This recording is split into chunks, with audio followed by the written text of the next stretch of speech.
Good morning, good evening, and good afternoon. I am the professional killer, and in today's video, I'm going to give you the best Halo Infinite multiplayer video settings that are guaranteed to increase your total kill count or your money back. Okay, so let's go ahead and jump into it. Open up your settings menu, and the very first option you see underneath of display is your field of view. And this is automatically set to a default of 79.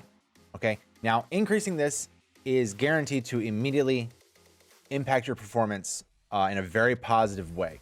I'll show you what this does. The field of view limits basically what you can see on your screen. And with a 79, for instance, you can see as I'm standing right here right now where the edges of the screen are of what I can see. Now, watch what happens when I go ahead and raise this up to the very comfortable 105 that I am used to. And you can already see how much more it has now zoomed out and how much basically it increases your peripheral vision.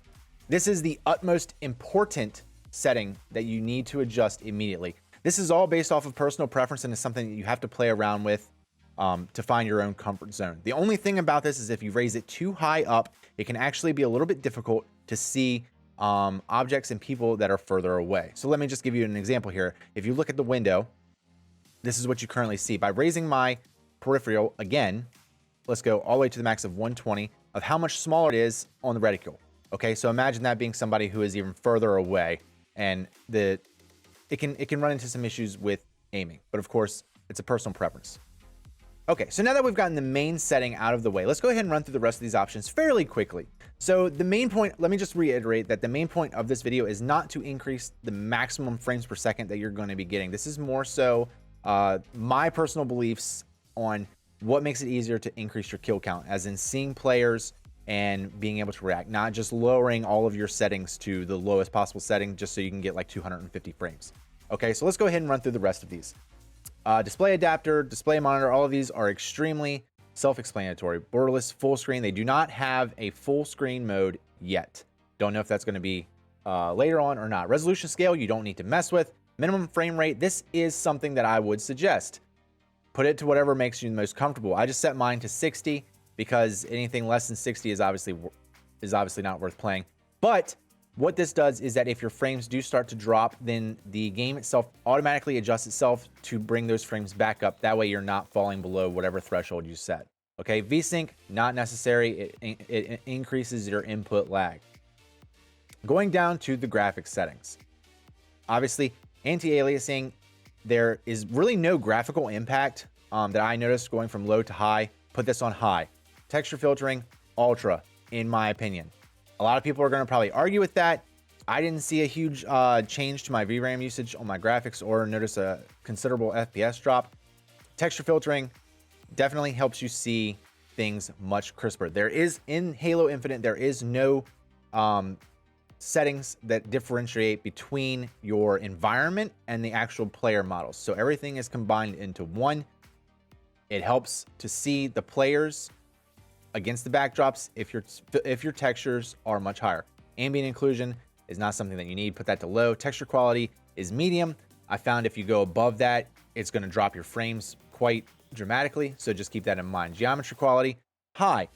Again, this increases your quality from a further distance and reduces pop in.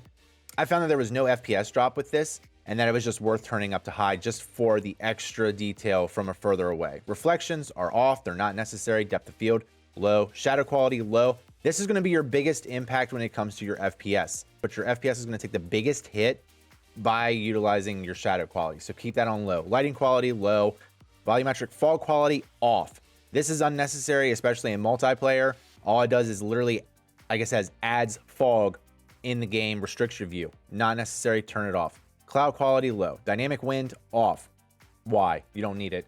Ground cover quality, low. Effects quality, low. This is somewhat important as explosions, grenades, things like that. It basically lowers it out so it's not as blinding on your screen. Decog quality, low. Animation quality, leave this to automatic. You can go to max if you want, but it could potentially impact your frames. Just leave it on automatic. There's really no need. Terrain quality, high. Again, I think people are going to disagree with me on this, but the difference between being able to see your enemies against the terrain and backdrop is very important. Simulation quality, low. Flocking quality, which is kind of a neat little addition they've had, as it simulates like the chickens, the birds, things like that are running around on your screen. If you want it, it doesn't really have any type of impact. I leave mine off just because why not? Down to the sensory division. This is where a lot of this stuff is completely unnecessary and is going to actually block and inhibit your gameplay in multiplayer.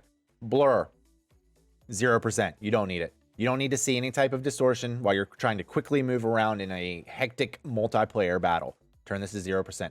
Screen shake, again, 0%. All this is going to do is affect your aiming. Make sure it's off. Exposure, same thing. Bright flashes, explosions, anything like that, turn it off. All it's going to do is inhibit your ability to see on the screen and to make sure that your reticule is on your enemy. Full screen effects, off. It's not needed. All it does is blur. Speed lines is has no impact to your FPS at all, but all it does is basically when you're sprinting around, it adds like little tiny lines on the screen. It's not necessary. Turn it off. All it's going to do is just put other little things on top of your screen that's going to distract you. Sharpening. Not many people I see mess with this. In my opinion, this has zero impact on your frames. At least I have not been able to notice it. There's no impact on your frames or your graphics usage. So the default to this is, I think it's 60%. Yeah, okay, so the default is 60%. I put mine on 100. It just creates a much more crisp and sharp picture. Again, just making it so much easier to see your actual enemies. All right, guys, so we've now covered all the settings in Halo Infinite. If you have any further questions, please leave a comment down below and I will get back to you. I also live stream here on YouTube every single week. If you want to pop in, say hi, and ask more questions, I will gladly assist you. If you like this video and if you found it helpful, please do me a solid and hit that thumbs up button, as it shows some support and it helps me out. And also, give me some ideas of something else that you would like to see in a further video. Happy slaying, guys.